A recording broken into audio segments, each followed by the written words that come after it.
The stakes were really the highest for President Trump in this debate. As the underdog, he is the one who needs every opportunity to try to get back on top, whether it's by making his rival look bad or making himself look better. It's a really open question whether that was even possible at this debate. Tens of millions of people have already voted. Views of President Trump are quite solid and have been for some time. While Biden is relatively well liked, the majority of voters seem to like him as a person as this campaign goes on. You may remember the first debate between these two presidential candidates was known primarily for being incredibly chaotic. In this debate, particularly for the president, a lot of his advisors wanted him to show that he could act a little bit presidential, a concept that he often mocks. Each candidate will have 2 minutes uninterrupted to answer my first question. The debate commission will then turn on their microphone only when it is their turn to answer, and the commission will turn it off exactly when the 2 minutes have expired. They were on their best behavior. The threat of the mute button seemed to be more necessary than the button itself. The moderator, Kristen Welker, was pretty much unanimously praised for taking a firm hand and guiding the topics in a very strong way. Though, of course, there was also still the usual level of lies and personal attacks. Begin with the fight against the coronavirus. President Trump, the first question is for you. There was a spirited discussion of the coronavirus and the president's response to the COVID pandemic, with Trump claiming that he did as well as he could. He, in one breath, managed to say that he took responsibility and also say that it was not his fault, it was China's fault. And you say, I take no responsibility. Let me talk about your two. Excuse me, I take full responsibility. It's not my fault that he came here. It's China's fault. And you know what? It's not Joe's fault that he came here either. Joe Biden sought to blame Trump for the deaths of hundreds of thousands of Americans. 220,000 Americans dead. If you hear nothing else I say tonight, hear this. Anyone who's responsible for that many deaths should not remain as President of the United States of America. The candidates got into a lively discussion about race in America. Polls have shown this is one of Trump's biggest weaknesses. I am the least racist person. I can't even see the audience because it's so dark, but I don't care who's in the audience. I'm the least racist person in this room. Abraham Lincoln here is one of the most racist presidents we've had in modern history. Something the president says a lot in his speeches and other public presentations is his claim that he has been the best president for the Black community, with the possible exception of Abraham Lincoln, and that he is, as he puts it, the least racist person. And Biden simply pointed out how ridiculous they are.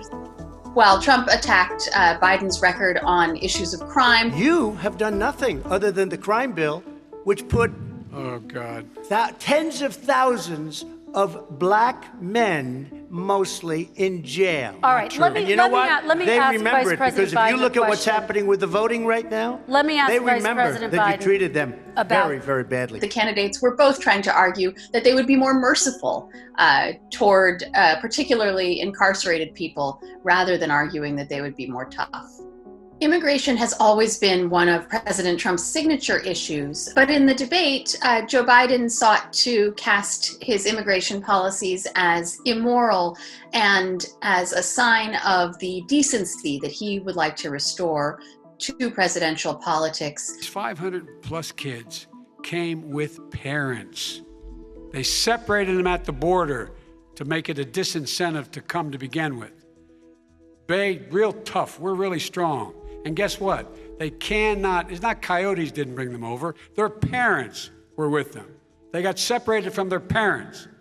And it makes us a laughing stock and violates every notion of who we are as a nation. They built cages. You know, they used to say, I built the cages. And then they had a picture in a certain newspaper. And it was a picture of these horrible cages. And then it was determined they were built in 2014. That was him. Do you have a plan to reunite the kids? Yes, we're working on it we're trying very hard. But he didn't really have a rebuttal for the idea that these policies themselves are cruel and indefensible. This debate featured the first substantial discussion of climate as an assigned topic in a presidential debate, something a lot of activists have been hungry for. And Biden seemed to go farther than he has in most public settings by explicitly arguing that his policies would lead to an eventual phase out of the fossil fuel industry. I would transition from the oil industry, yes. Oh, I will that's transition. a big statement. It is a big statement. That's a because big statement. I would stop. Why would you do that? Because the oil industry pollutes significantly. I see. And here's the deal. But That's you a can't big do statement. that. Well, if you let me finish the statement, because it has to be replaced by renewable energy over time.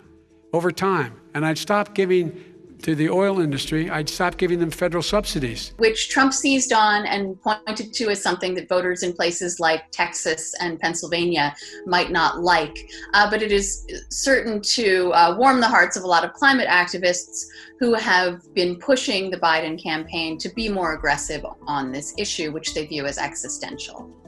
In general, the horse race in this campaign has been pretty boring. It's been in about the same place for many, many months. So I think both candidates were looking to this debate for a potential game-changing moment, Trump needing one, Biden wanting not to have one, and it doesn't seem like a major game changer emerged from this debate. Thank you, everyone, and have a great night. Thank you.